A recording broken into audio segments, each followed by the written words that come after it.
ಅನೇಕ ವಿಚಾರಗಳು ಚರ್ಚೆ ಆಗಿದ್ದಾವೆ. ನಮ್ಮ ರಾಜ್ಯದ ಉಸ್ತುವಾರಿಗಳು, ಸಹ ಉಸ್ತುವಾರಿಗಳು, ಸನ್ಮಾನ್ಯ BS ಯಡಿಯೂರಪ್ಪನವರು, ಬಸವರಾಜ ಬೊಮ್ಮಾಯಿಜಿಯವರು, ಸದಾನಂದ ಗೌಡರು ಎಲ್ಲ ಹಿರಿಯರು ಇವತ್ತಿನ ಕೋರ್ ಕಮಿಟಿ ಸಭೆಯಲ್ಲಿ ಭಾಗವಹಿಸಿದರು. ಚರ್ಚೆ ಆಗಿರ್ತಕ್ಕಂಥ ಪ್ರಮುಖ ಅಂಶ ಅಂತ ಹೇಳಿದ್ರೆ ಭೀಕರ ಬರ ಇದೆ ಇವತ್ತು ಕರ್ನಾಟಕ ರಾಜ್ಯದಲ್ಲಿ. ಇಂಥ ಸಂದರ್ಭದಲ್ಲಿ ರಾಜ್ಯ ಸರ್ಕಾರ ಕೈ ಕಟ್ಕೊಂಡು ಕೂತಿರುವಂಥದ್ದು ಈ ನಾಡಿನ ರೈತರಿಗೆ ಒಳ್ಳೆ ಮಾಡೋದಕ್ಕೆ ಸಾಧ್ಯ ಇಲ್ಲ.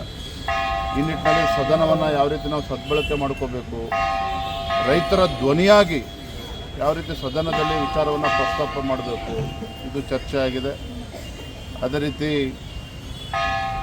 ವಿಧಾನ ಪರಿಷತ್ ಚುನಾವಣೆ 4 ಕ್ಷೇತ್ರಗಳಿಗೆ ಮುಂದಿನ ಅಕ್ಟೋಬರ್ ನಡೀತಕ್ಕಂಥ ವಿಧಾನ ಪರಿಷತ್ ಚುನಾವಣೆ ಈಗಾಗಲೇ ಅಭ್ಯರ್ಥಿಗಳು ಎಲ್ಲವನ್ನೂ ಕೂಡ ಘೋಷಣೆ ಮಾಡಿದೆ. ಒಂದರಲ್ಲಿ ಇನ್ನೂ ಕೂಡ ಬಾಕಿ ಇದೆ.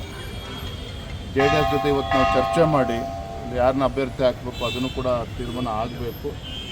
ಭಾಳ ಪ್ರಮುಖವಾಗಿ ಇವತ್ತು ಸದನದ ಒಳಗಡೆ ಮತ್ತು ಸದನದ ಹೊರಗಡೆ ಯಾವ ರೀತಿ ಹೋರಾಟಗಳನ್ನು ಕೈಗೆತ್ತಿಕೊಳ್ಬೇಕು ಇದು ಕೂಡ ಚರ್ಚೆ ಆಗಿದೆ.